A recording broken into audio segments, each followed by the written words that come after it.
Okay, hopefully you guys were all here for the previous stream, in which I spent about 10 minutes setting up the stream and talking to myself to see if the audio was working. Now we're ready to go. And look at that. It's already loaded up. The audio is still playing through my speakers and not my headset. I'm unsure if you guys can hear the audio of the game. I guess I should really test that.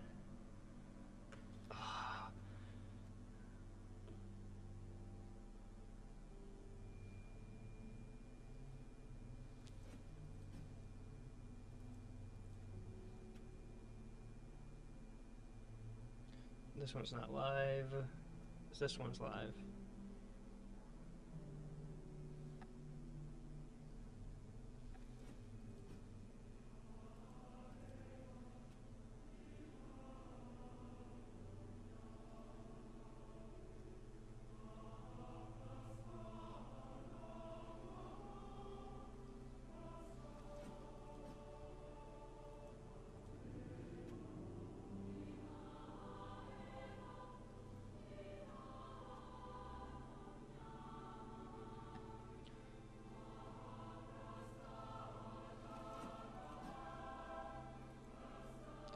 Okay, yes, we can barely hear the audio. So let's see if we can capture it through the desktop. Can we just turn this one on? Ugh, I'm so garbage at this. It should be so much easier.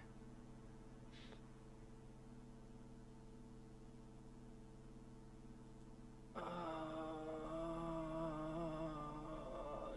that's not right.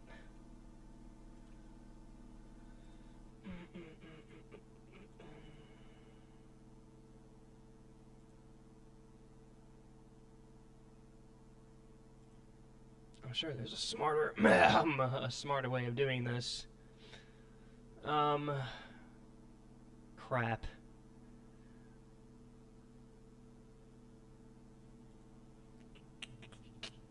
Why is this not on? If I put the volume through my headphones, does that make it better?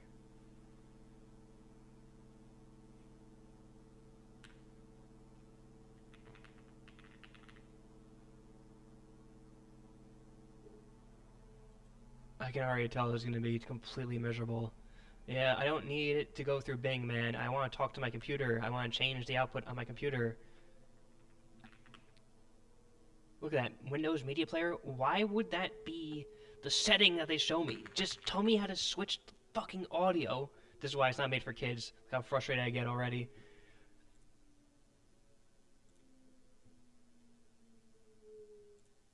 Okay. Oh, now I have to mess with my headphones. Oh, God bless. God bless it. Okay. It's coming through my headphones. Let's see if we have sound in the stream now.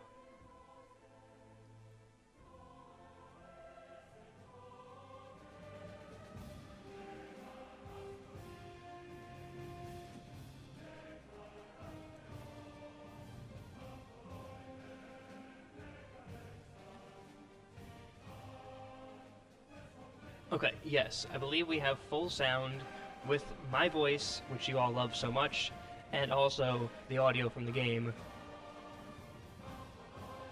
What the fuck? Whatever. Alright, let's go. So, we're going to pick Augustus. He's been the leader I've been the most successful with. And I guess let's talk a little bit about how this game works. You pick a leader. These are the leaders. They're famous people throughout history. The ones with little circles around them are ones that I've played already. So I played a lot of Augustus, played Ben Franklin a little bit. I'm an American, so Ben Franklin was a natural choice. My friend Mike is doing a little Confucius run. I really want to do a Confucius run as well. And we've done Chun Trak, who is just completely broken and one of my favorite leaders to choose. Highly aggressive military playthrough. In the future, I plan on doing a Napoleon run, this version of Napoleon. Aside from that, maybe we'll do a Tecumseh run I'm excited for. I'd like to do an Ibn Battuta run. And I'd also like to do an Ashoka run in his World Renouncer variation because he specialized on happiness. But back to the original idea, you pick a leader and you pick a civilization to try to essentially win global politics. Like, you're trying to win the world. And I guess let's just show an example. So I'm going to pick Augustus Caesar. He's going to be our leader throughout the entire game. And these are called mementos. These will give you little boosts. I like to pick this one. This one, because it makes... We'll explain that as it becomes relevant. And this one. Now we pick our civilization. There are 3 ages. The Antiquity Age, you all can read, I suppose. Dawn of the History. Exploration Age, that's like colonialism. Explore the world, you know, the old world meeting the new world. And the Modern Age is basically from the Industrial Revolution, which is basically from the birth of America to it ends around World War II. Each age, you're going to pick a different civilization. These are the ones you can pick in the Antiquity Age. This run, we're going to be doing Rome, because Augustus Caesar was the leader of Rome. He was the first emperor of Rome. His weirdly related stepdad, Julius Caesar, had just got done conquering Rome through a civil war that he started, and was mostly in the wrong because he's a tyrant, but actually pretty good at running things. So sometimes tyrants are good. His weird stepson, who changed his last name to better reflect his connection to the previous tyrant, the first emperor of Rome, and pretty good. Probably their best ruler of all time. So that would be the Ancient Era, Antiquity Age. Then we get to choose, after we're done with the Antiquity Age, we choose an exploration civilization, of which we'll be choosing Spain, because this is the geographic choice. Spain, in its modern day form, was part of the Roman Empire. At that point, it was just called the Iberian Peninsula, because the idea of Spain hadn't been invented yet. And then finally, we will go to the Modern Age, and we'll be picking France, because once again, France, before it was France, was part of the Roman Empire. The history of France basically goes, it was originally what you might call a Gallic territory. The Gauls are kind of just a broad umbrella term for people who lived not in Rome. France being one of these territories, where actually this guy's, once again, stepfather, Julius Caesar, conquered all of Gaul, and then afterwards declared war on Rome itself and caused a civil war, which he won and became a brutal tyrant who actually was not too brutal, was actually pretty good at running things, and then he was stabbed to death, and then they had to, somebody had to pick up the throne and start running things, and it was this guy who came out on top. And he was also very good at running things. Rest of the history of Rome real quick. They eventually get to the 5 good leaders, the 5 good emperors of Rome, who were named that because they were good at running things. And every other Roman emperor was shit and made everybody suffer. And I guess that's the push and pull, the catch-22, if you will, of totalitarianism, authoritarianism, one ruler running things, is if they're good, things are really good. But when they're bad, things are really bad, and more often than not, they're bad. So that's going to be our little summary of our run-through. If we can go back to Caesar for a second. We picked Caesar because typically the Roman leaders, or Roman civilizations and civilization games, are good beginner civilizations, and so he was a natural first choice for me, and I've kind of just been running with him ever since. This bonus very much is something that naturally fits to my playstyle, because I like having very few cities and a lot of towns. And this also is good because the towns you do get to build actually wind up being a little bit stronger because they have culture buildings in them. And also you get to make a lot of money because buying buildings of towns is a little bit cheaper. So that very naturally fits into my style. And I guess we could contrast that with a leader like... let's just contrast that with Confucius. Even though I am excited to play as Confucius, he is more focused on cities as opposed to towns, which I don't really like playing that way. I still like this bonus. I plan on using it, but just in summary, I'm a little bit more naturally inclined to be in this type of playstyle. And then in terms of choosing our civilization, Rome is just a natural choice, because these bonuses and these bonuses are very much in sync and synergetic. The Legion is just a completely cracked and broken unit. The Legatus as a... Legatus? Legatus, probably. Is a really good army commander, which is my favorite unit in the game, so having a unique version of that is very cool. And I like building the unique quarters. This one in particular is the Forum. And, yeah, I think it just makes a lot of sense. This is our first deity run-through, and for those of y'all who don't know, anybody who can win a game on deity is a Supreme Chad, probably the coolest person you know in real life. This is unrelated, but Mark Zuckerberg plays on deity. And yeah, it's just for only the most extremely amazing people on the planet. Donald Trump plays on deity. Joe Biden plays on deity. They all do. Moving forward. Let's launch it. Alright. So the narrator for this game is the really tall girl from Game of Thrones. Her name is Gwendolyn, I believe. And she's done a fine job. I like her voice. We're going to learn a little bit about Rome and Caesar through her narration, which should be coming up any second now. So yeah, you can read that if you want to pause the video or stream if you want. But the unique buildings are the Basilica, which is a gold building, and the Temple of Jupiter, which is a happiness building. And one of the new things in this game is that when you build two buildings on the same tile, they become a quarter. And you want to have your quarters be synergetic with each other. These two are a great example. When these two buildings are in the same quarter, you build a unique quarter, which is the Forum, which gives you an added bonus than just having them in separate buildings themselves. Okay. So, this is civilization. Let's just take a little look right here. This is our founder unit. You have to put yourself in the shoes of them. It's 4000 BC. People are just about to discover how to do agriculture. That's the study of how to grow plants and tame animals, as opposed to just hunting and gathering, which is what our ancestors had done for the previous 200,000 years. It's a completely monumentous occasion. I mean, it's something that you can spend so long thinking about, which I wind up doing. These people are about to settle, and instead of, you know, working the land here and moving here to feed themselves and hunting and gathering here and living this nomadic lifestyle, they're going to settle in place and build a city. So let's do that now. And we've created Roma, or Rome, if you will. This is the palace. That's where I imagine I'd be living. I gotta say, for 4000 BC, that's a pretty swanky place to live.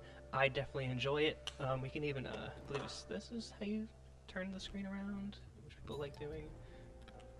Yeah, this is how you spin everything around. People like doing that. Yeah, I mean, what a beautiful place to live. Even if you live in one of these houses, you know, you have to imagine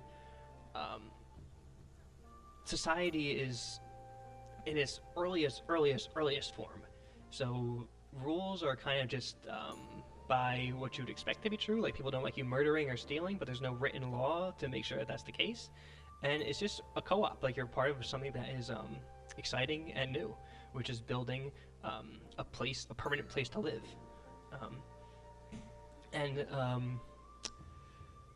In this particular game, there's really two things you're doing. You're building buildings, which we'll be placing on these pieces of land. This hexagon is called a tile. Things can be put here. And you build units. Units are similar to the... Let's build the unit right now, actually. This better explain. Your first turn, you get one for free. This is how long it takes to build. We always pick the scout. We hit next turn. Once again, this right here is how many turns it's going to take to complete this. It takes one turn, so we click next. It progresses one turn. We discovered agriculture. This is an example of a technology. So once again, we research this technology, we'll wind up researching all of these. We go from this discovery of agriculture all the way through pottery, irrigation, bronze working, engineering, mathematics, and then when we progress here, we'll move to the next age and we'll have a new set of technologies to discover. But another cool thing about this game is you can look up what you're researching here in the encyclopedia, and you can pause and read about this. I'm going to read it personally.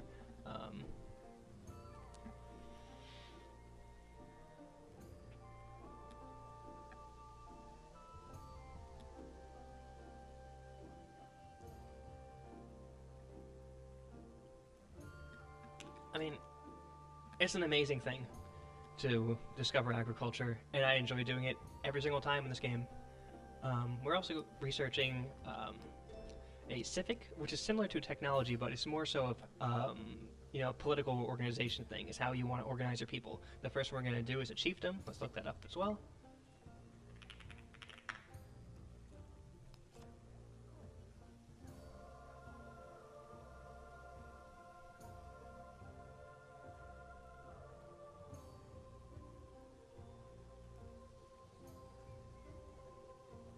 Yeah, a chiefdom is the earliest form of society that is not a hunter-gatherer society. In order to have imbalance of powers, you need to have some type of a surplus. And when you settle and have agriculture, you have a surplus of food. Somebody's job needs to be, how do you distribute the food? This is the job of the chief. The chief typically talks to God and says, "Oh, all the extra food should go to me," and then I'll decide what to do with it afterwards.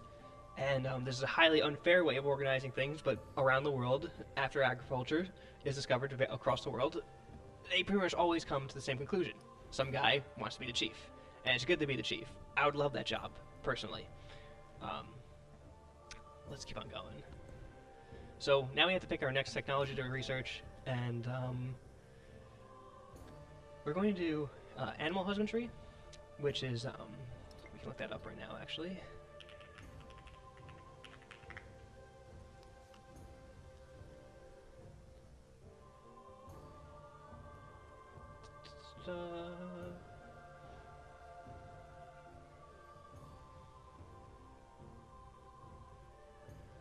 First domestication of dogs, about 30,000 years ago. I mean, that's pretty insane. Cattle, or, cows, pigs, sheep, goats,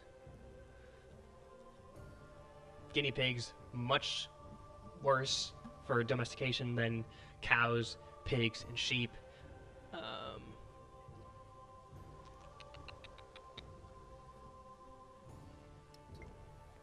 And now we get to build something else, in which we're going to build a warrior. And the reason why we pick animal husbandry is because this lets us build the slinger. And our strategy is basically going to go warrior, build a warrior, build a warrior, build a slinger, and all the while we are going to research discipline, which gives us the army commander, and since we're Rome, we get the unique army commander, the legatus. Legatus? I'm not sure. And this is our scout. So this is a unit. This guy gets to move along the map, and each one has a specific role. The scout's role is to unveil the map. Its hidden ability is this search button, which when we press, he searches the area, and it involves or reveals a large portion of the map. And just off of this, we can realize that we're on the southern end of the continent, because this is the ice wall. You can think of this like Antarctica. And we're going to want to explore up. And just some other things about our land. We're on this really nice river.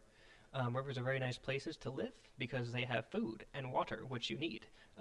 If you lived, like right here, for example, in this desert, you would very much struggle finding food and water. This is why all the major civilizations that first formed were on riverbanks. You have the Nile River in Egypt. I forget the name of the one in Mesopotamia, but you have that one.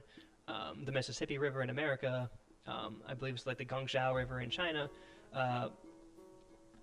and only much later in our technological development are humans able to live in places that are not on rivers. So let's advance the turn. Also, something to note, we started the game in 4000 BC, we hit next turn, and time passes. We're going to hit next turn again. And more time has passed. Okay. Our city has gone from 1 population to 2, which means we get to grow the city. Growing the city means our extra new citizen gets to work one of these tiles, and when we click one of these tiles, they're going to start working there and also build an improvement. So if we click this tile, our person will go there, and they're going to build a farm and work it. Here, they build the clay pit, right? Yeah, the clay pit. And those are only 2 options right now, but right here, on this marble, we'll be able to put a quarry, the wine you get to put a plantation on, a fishing boat on the river, and so on. You generally want to expand towards your resources, and so right off the bat, I definitely feel as though this one is a good idea. So we'll put a farm right here. You see the tile now changes to a farm. This is going to feed the city, obviously, making this number go higher, and when this goes all the way up again, we get to put another city, civilian down, most likely here on this wine. Okay, now we get to move our scout. Our scout has a movement of 2. Every unit has a movement, stat, and that determines how much you're able to move. So, 2 movement means you can move 2 tiles. However, certain things will slow you down. Like crossing this river is going to be very difficult. So instead of being able to go from 1 to here, we have to stop on the river. And this right here is a wreckage. We're going to explore that, and it gives us a bonus. There is another one up here, or a similar thing right here. This is a tent camp, and once again we're going to explore there and get a bonus. So let's get to this one first. And we hit the next turn. Notice our warrior is being built. It was 6 turns originally because we've progressed in time. It's down to 5, and we click it again.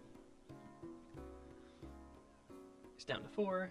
This also increased in 3 turns. We get into population, and we can just hit next turn again because he goes there automatically. And from exploring the wreckage, we get to pick a bonus. I very rarely ever read these. Typically, I like to pick the happiness one because I'm, a nice person. I like to have my people happy. This is an enemy scout. We can tell he's mean because he has a red mark around him. It also says hostile around him. He spawns in the barbarian camp, and we're going to have to destroy him because he is a threat to our people.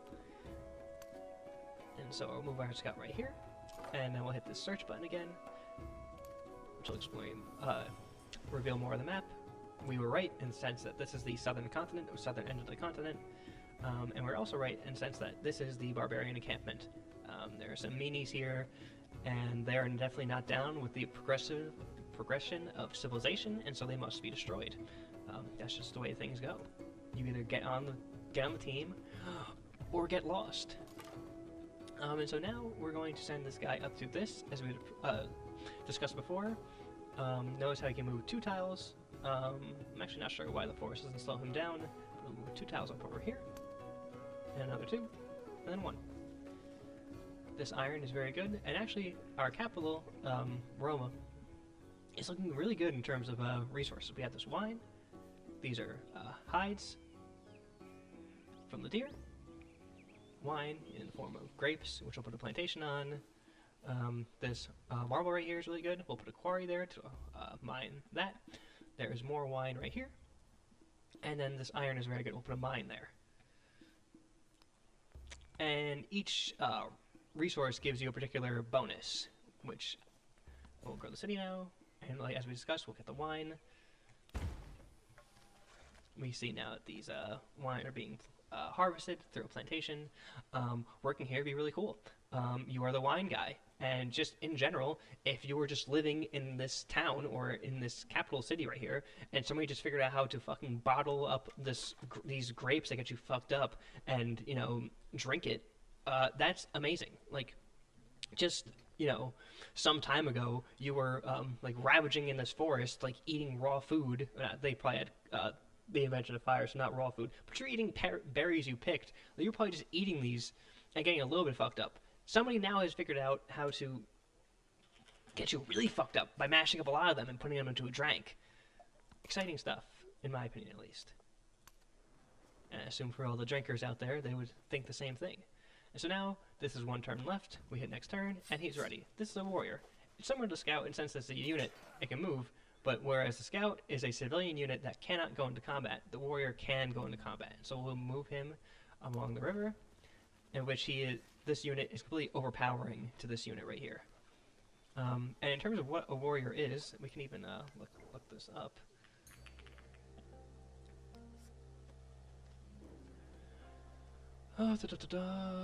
Yeah, these are people with basic stone weapons, some type of spears, clubs, and axes.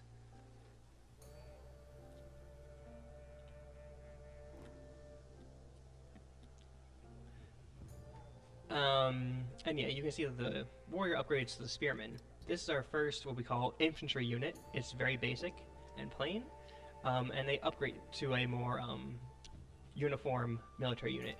In our case, instead of going to spearmen, because we're rolling to go to the legion, which we'll describe in a little bit. But we'll keep on building that. Next warrior, that's our plan. 2 warriors and then 2 slingers. This is kind of annoying that he's hogging that tile and we can't step there, but that's okay, we'll step around him. And he'll move now. We'll pop right here. And we're given the choice between trade or negotiate. I don't really want to either. I want to exterminate everybody. But for the sake of this, the influences seem to be pretty good. So we'll take that. And because I don't want this guy venturing off too far by himself, I'll just have him chill. And he'll build a fort. This is unnecessary because there's nothing to attack us, but I still like it anyway. I think it's a good idea. It's best practice, etc. Let's reveal more of the map. And we can see we have this really nice, potential river to settle on right here. Actually, a really nice river right here. And another thing about this game is you don't stick with one settlement. Eventually, you're going to be able to build a settler, which is a unit that can do something similar to what our first unit, the founder, did. The settler will put down a new settlement for people to work, to live in. And we can see the settler lens. This tells you where you can settle. Everywhere in red is too close to another civilization or to another city, so you can't go there. Yellow means there's no fresh water, which, as we discussed before, not the best place to go. And so this spot right here actually seems pretty great. We get access to the horses and to the silver, and also to this iron right here, which is out of reach of our current city, because the city has a potential range of 3. So 1, 2, 3. We're just able to get this iron, but 4, 5 is unavailable. But we do need to reveal more of this map to figure out the exact best place to put the city. We've discovered animal husbandry, which is nice. Now what we get to do next, I think sailing is a pretty good option, because we're also rushing to get to bronze working. And in order to get the bronze working, we need to do irrigation and writing first. And in order to get the writing, we need to do sailing. In order to get the irrigation, we need to do pottery. So all of these, 3 of these will eventually get researched. I just do like doing this order because we are on a river. I think it would be really useful to know how to sail on it instead of swimming. Swimming would be kind of tiresome. And in terms of where to send this guy, I actually think that here is a good idea, because then we can figure out how good this potential city location is going to be.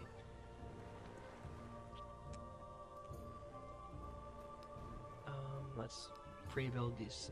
This is just the queue, so we're going to build this, and it's automatically going to build these 2, which is what our plan was from the beginning. Reveal some of the map. And let's see. Yeah, I actually think that 2, 3, like this is a pretty nice spot around the mouth of the river. Yeah, I actually kind of like that area quite a bit because you want it to be have access to the ocean. So I think that's a good idea, but we'll think about it some more. Okay, we are discovered chiefdom. I'm the chief. We've also discovered that there's somebody here. We realize it's Harriet Tubman. Shout out to America. Let's discover them real quick.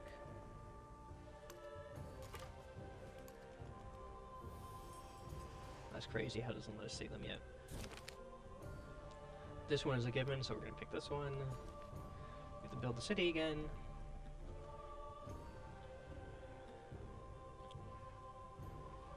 And, I mean, we're going to wind up expanding to all these, but I think this one is probably the best one to go to, is the hides. Yeah, why not? And we actually did meet Harriet Tubman of Egypt. Here we meet. And I gotta ask myself, you gonna be my friend or my foe? I like the English-speaking leaders because obviously they speak in my native language. I won't get them a friendly gear reading, but this is actually kind of a sus action by me because realistically I just want them to reveal their capital, which is what the friendly meeting does. And so this is Harriet Tubman's Egypt. They have their palace, same as we do, except ours is a little nicer, I think. And yeah, they got a good thing going on. They got a couple farms, and they're mostly going to get conquered because that's what we're going for. Like I said, we're going to rush discipline, which gives us the commander, and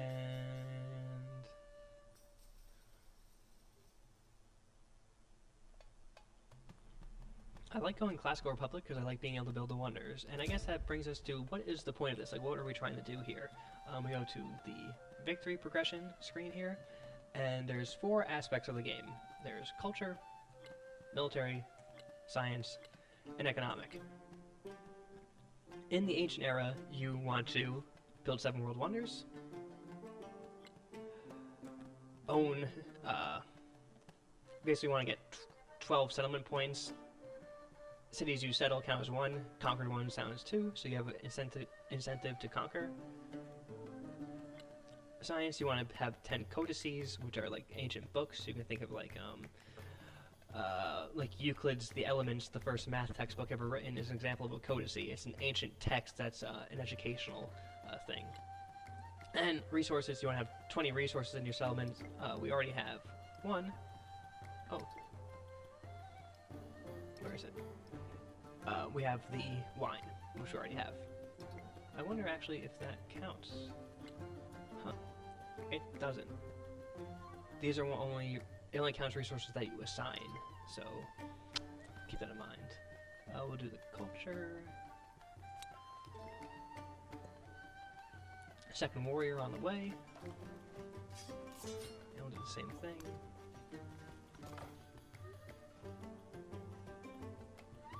And now this guy will start sending this way.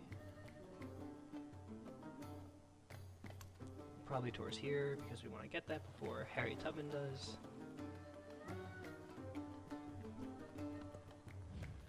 Alright, Harriet Tubman has just asked us to do something, and we'll have a neutral reaction to it, because I don't know if it's going to be best for us to be friendly with her, or if we should just conquer a city. Yeah, so we should probably make a beeline towards that, because it'll give us a bonus, and then we'll explore the rest of this area right here. They're making a little bit of an advance on us, which I'm personally okay with. Actually, I'm kind of not okay with that. I think we'll move up on them. So the difference between this unit and the scout that we encountered before is that this is a slinger. This thing has a range of 2. So if you're familiar with David and Goliath, the slinger is basically what David uses to kill Goliath. It's a rock and a slingshot, basically. Or it's not a slingshot, it's a sling. You'd have to, let's Google that.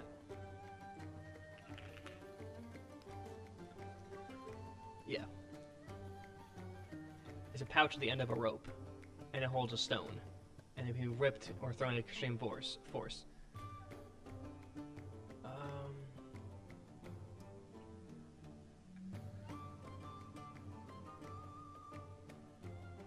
Yeah, I mean, like, even today, like, if you're just walking in the street and somebody had a sling, like David did in David vs. Goliath, and they threw a stone at you, you had a high chance of dying if it hit you in the head.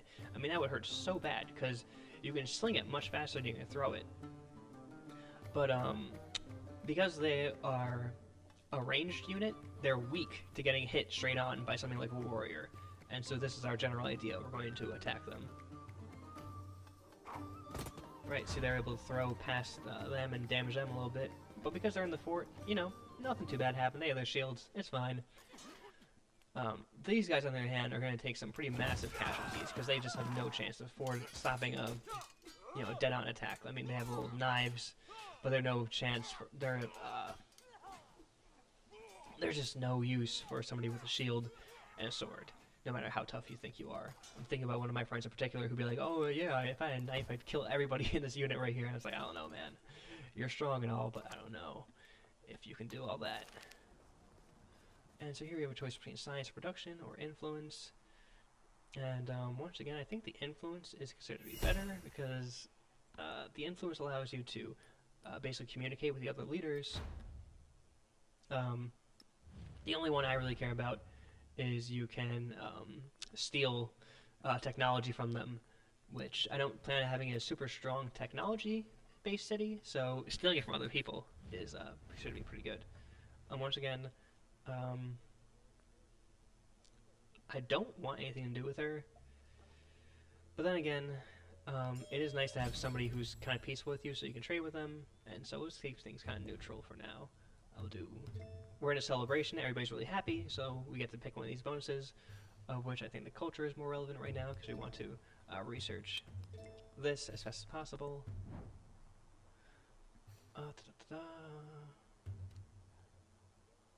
Now this one, I feel as though this one is just the best because this gives you a flat bonus of 20, whereas this gives you +1 per turn, and there's going to be at least 50 turns in this era. So this is pretty simple, and I don't actually plan on building too many units. I like to build all of them in one chunk in the beginning and then focus on other things, because typically I feel as though a well-trained army from the beginning can last till the end of the game and conquer a lot. Like, I just have no doubt that we're going to be able to take the city if we want to, and do basically anything else that we want. And so let's hit these guys again. They're not going to be completely routed, but there's very few of them left. And yeah, these guys are just going to do nothing but heal. There's no point in even bringing a second front. We need to get rid of all this, what they call fog of war, is areas that you can't see yet because you haven't uncovered. So I think this is a pretty good... we'll go down the river this way. I think it's a little bit better. Because we want to see if this is a viable area to put a settlement as well. And these guys got hit again, but that's no big deal because we'll have our first combat victory here. This has destroyed their unit, and they're happy, obviously, because that's fucking awesome. I mean, how could you not be, you know, kind of lit if you just destroyed another unit of, you know, another military unit? You know, you're the fucking man. You're gonna go back home, and your wife's gonna be like, "Hey, was it a successful military trip?" And you're like, "Yeah, honey. I mean, we completely destroyed them. Aren't I the best?" And she's gonna say, "Duh. Yes, you are the best, because your wife is Russian. She's Russian to get into my pants, that is." Alright, so yeah, this is a pretty good solid spot. I want to see if there's anything here, which makes a big difference. This camp means we can't really explore here anymore with the scout because he's too weak. So we'll reroute him this way. But we have a really nice start here. We have the whole bottom end of this peninsula, which is really useful. And yeah, I think this is a pretty standard start that we're doing pretty well in. We get our 4th and final slinger in a couple turns, and we got our army commander in 5 turns, which means that this place is going to get completely run over. And yeah, that's pretty good. So far, a really good start, I think. It's unnecessary to have them build a fort here, but I like doing it anyway because I feel it's best practice to have a safe capital. And now, as we discussed before, we'll get the hides, and you just kind of see the gameplay loop now, where your city gains a population, you spend it by having somebody work somewhere. Now these previously were there deer here, now we have the camp where deer are caught and turned into hides, which can then be made to make things like buildings. We can even look up what hides do here. Have thin skin, not a metaphor. So yes, for warmth, armor,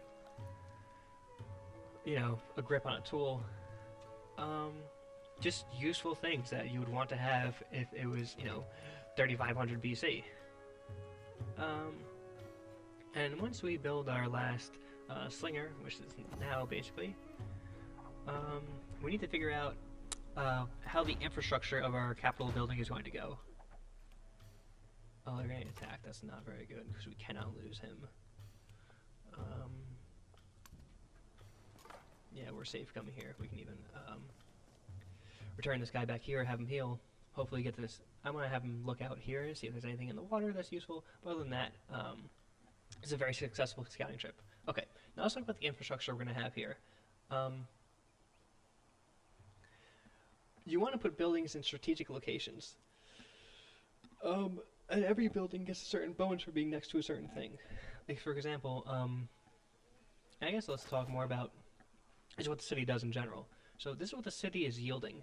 9 food, the hammers are production, the corn is food, hammer production, the coins are gold, the little beaker with the flute in it is science, the musical note is culture, the happy face is happiness, and globe is influence.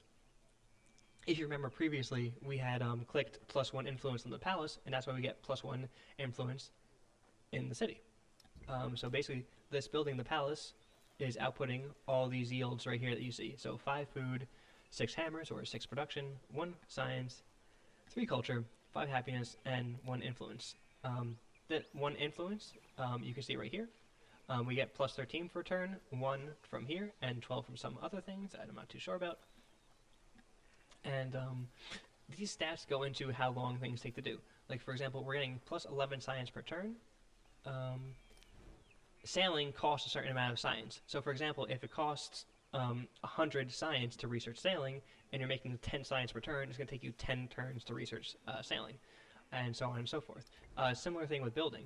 This is actually probably a better example. We're producing 12 production per turn, and this granary has a production cost of 55. So 55 divided by 12, that's about 5-ish. So naturally, we get to make the granary in about 5 turns. And this is about the time where we start building buildings, at least I do anyway. A settler is also another good option, but I don't want to do that until we clear out this camp. So instead we need some infrastructure. And before we start building anything, we have to plan where everything goes. And so you have certain buildings that give you these certain yields. So for example, we will have a production building. The saw pit is kind of an example of a production building, but it's a warehouse building. You see that in the description there. So it's a little bit different. But you'll have buildings for food, production, gold, science, culture, and happiness. Okay, you build buildings to increase these yields up. But you don't want to just place them anywhere, because placing them in certain areas or certain tiles gives you better bonuses. Like, for example, buildings that give you production get a bonus for being adjacent or next to resources. So like here would be a really bad spot for a production building because there's no resource nearby. This is a better spot for a production building because it's next to the marble. This would actually probably be the best spot in our capital for a production building because it's next to 2 resources. And I actually think that just talking you through that, that will be where we place that building because we get a bonus of 2. And similar to production getting a bonus for having resources next to it, science buildings as well get a production boost or get a bonus for being next to resources. So as I discussed a while ago, you're able to put 2 buildings in the same tile. That's called a quarter, 2 buildings on the same tile. And so what we'll naturally do is we'll put a production building here, as discussed, because it gets the bonus to the 2 resources, and to finish the quarter, we'll put a science building here, which also gives us a bonus for being next to the resources. We're also going to need to put a food and gold quarter somewhere, and that gets a bonus for being next to water, so I imagine actually like somewhere right here would be a really good spot. I just don't know if it means this type of water or this type of water, like if this river counts. That's something we'll have to see when we build it. And then finally we need to culture and happiness buildings, or the culture happiness quarter gets a bonus for being next to mountains, which there are absolutely no mountains in the entire continent, at least our half of it. Like this is an example of a mountain, which isn't the worst thing in the world. It just won't get a super high bonus, but Buildings and quarters also get a bonus for being adjacent to other buildings and quarters. So, I think potentially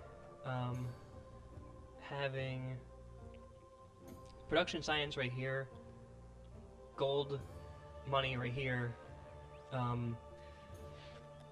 culture happiness right here, and then maybe some warehouse buildings around, because you want to make the first ring basically all. You don't want any Hicks living here. No offense for using that word, but like, this farm should not be here. It's the farm is better on the outer rings because you want everything that's important, all the important buildings close to this the center of your capital. So that's just things to keep in mind. And with all that being said,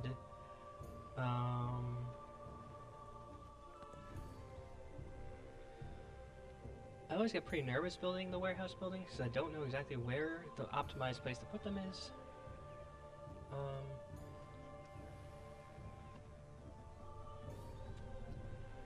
But I assume that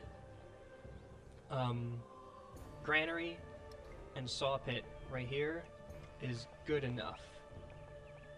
And so let's do that, because I really do like beefing up my capital quite a bit, because this is where I do the majority of my building. My wonders get built here. But then again, because I'm Rome, the town actually does seem like a pretty good idea. I guess we have to ask, can I put a new settlement on this river? We'd have access to... Actually, this seems like quite a good spot. Let's see exactly where we can settle. 1,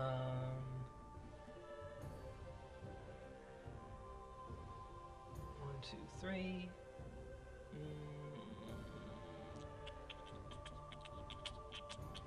I like having the ability to have access to this ocean right here. So this is a pretty logical spot. We're also right next to the salt. The cotton's right there. We do get access to the marble eventually, but we're really far away from 2, 3. We don't get this iron, which kind of stinks.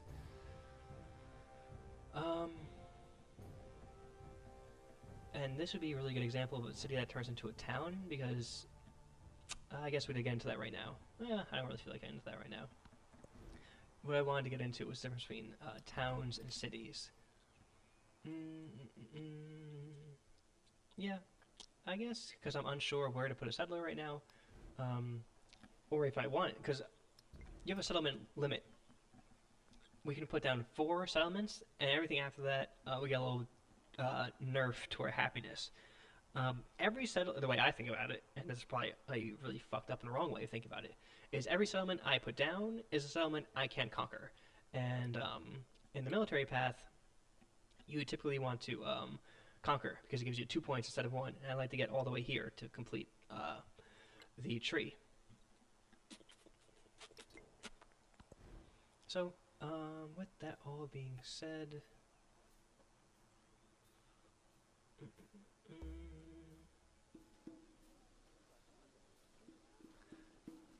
I actually think I might build the warehouses right here, because this is completely devoid of getting in the way of anything else. So let's do that.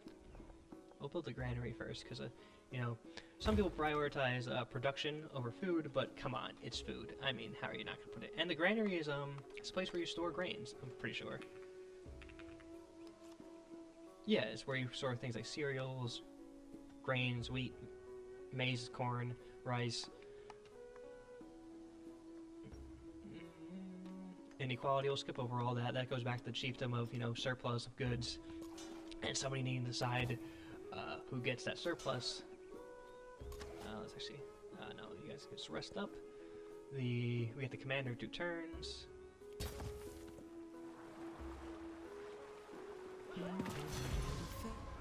Oh, that's so lame. The river flooded, and it hurt all our units really bad. I hate when that happens, because it's so random. Oh, so annoying. I sound like a little girl there. It's so annoying. What is this? Where can we build this? Okay, good to keep in mind, but I don't think we have any time for that right now.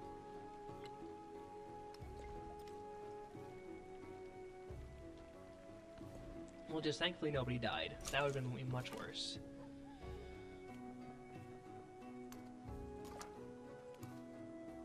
Alright, so there's no resources there. That's actually a pretty big reveal. And this is going to slow us down a little bit because we're not going to be ready to immediately conquer them because they're all injured from the flood. I kind of hate the natural disasters in this game. Dude. I think it's kind of useless, but oh well. And so this is our legatus. I'm not even going to say legatus anymore, it's probably legatus.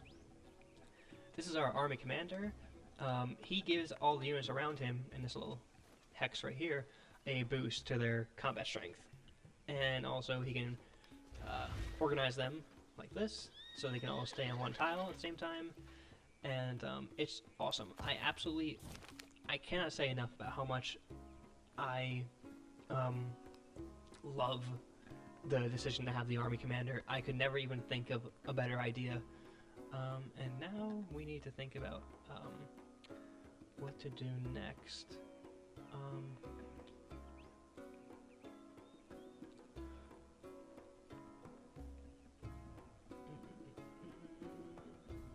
So I want to have both these buildings, but I don't think either of these bonuses are going to have to warrant researching it right away. I do really enjoy the Gate of All Nations as a wonder, but the altar is probably a better idea, but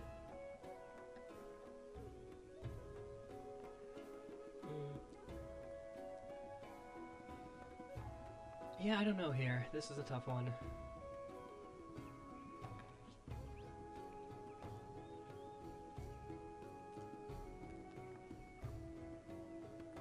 Let's look at the tree.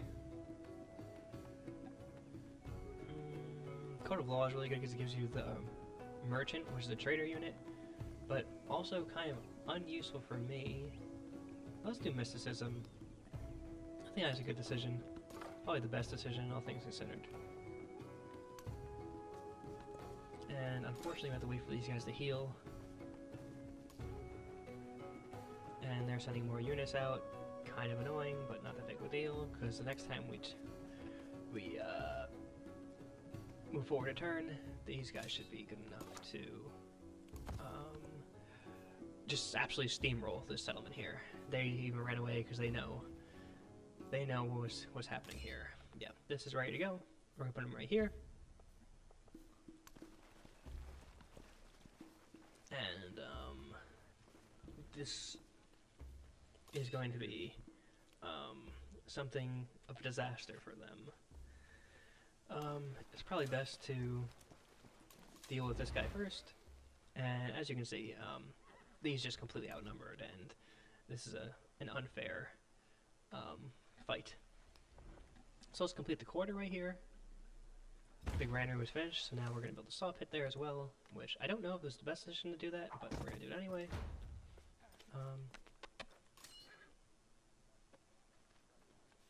We can have the commander have multiple units shoot at the same time. So this slinger and this slinger are hopefully going to shoot this slinger, which they did. Catastrophic. I mean, come on. And this guy cleans him up. Let's put everybody back into the commander. And next turn we're just going to do more of the same. We're going to put everybody back in, put the commander right there, and then we're going to do basically the same thing we did to that one slinger, except to that whole village. We met another person. Ah! Napoleon!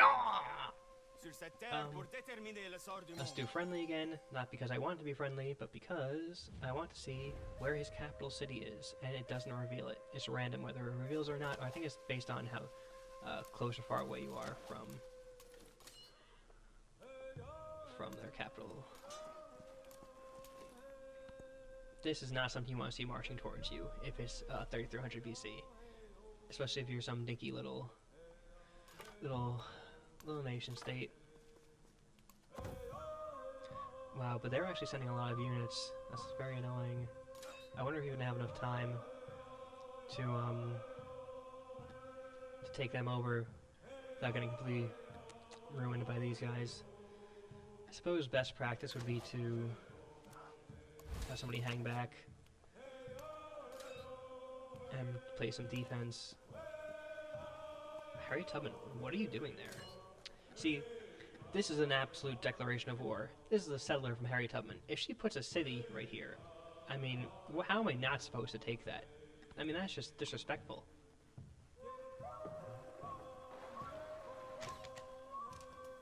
Yeah, and I was definitely right about being concerned. Too bad the river flooded again.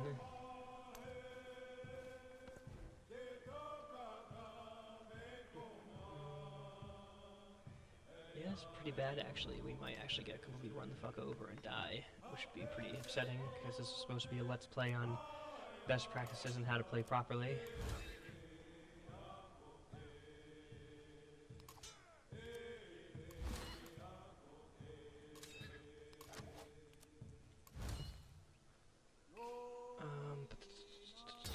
We build a fort there. This is looking really, really bad actually.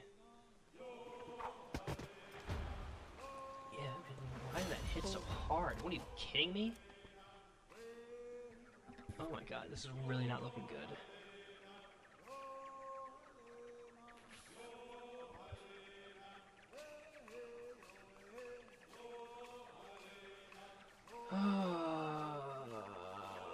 I mean, worst case scenario, can we buy something? Yes. I just don't feel like spending it on that. But we probably have to. It's probably better to do it now than later. And they have all these ships here, it's gonna make taking this really difficult. Ugh, it makes me sick.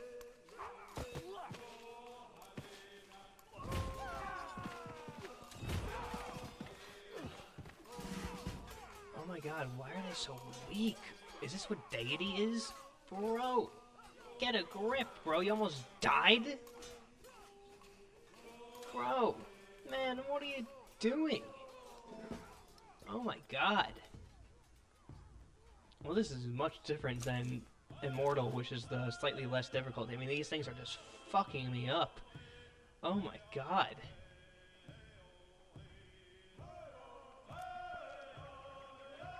Yeah, I mean, I'm gonna take a chance right here. I might have to delete the stream if I die here. I'm not even kidding. If this thing gets killed by this thing, I mean, we're just fucking wrecked. Oh my god, bro. Yeah, I had to quit the stream. Why are they hitting so hard? I don't even get it. Bro, what? That's crazy. Oh my god, bro. How not to play one-on-one. Like, now I'm just gonna make a ridiculous decision that's gonna send them to die, basically. Huh, ridiculous. Oh my god. What? That is insane. Well, Rome's getting sacked, and, I want to go play basketball. So, this was, terrible. I'm just kidding. I had a good time. I love this game. I absolutely adore this game. I probably have to put a little bit more work and effort into playing on deity. And in general, this is probably a bad idea to invade them. I should just defend it here with the commander. I'll keep that in mind in the future. I got a little overambitious about how good my military could be just with being having 4 units in it, and these ships are very difficult to deal with. So yeah, I'm gonna end the stream. Who was Napoleon actually? I'm Mississippian Napoleon. Yeah, well, thanks for being here. And by here, I mean on this plane of existence.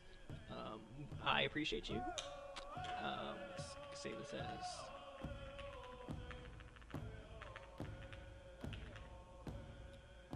And we'll just make a new naming convention, why not? Oh my god, bro. What a frickin' disaster. I should just stop trying.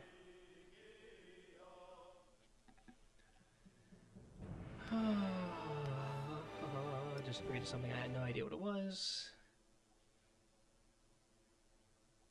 Man. Sad.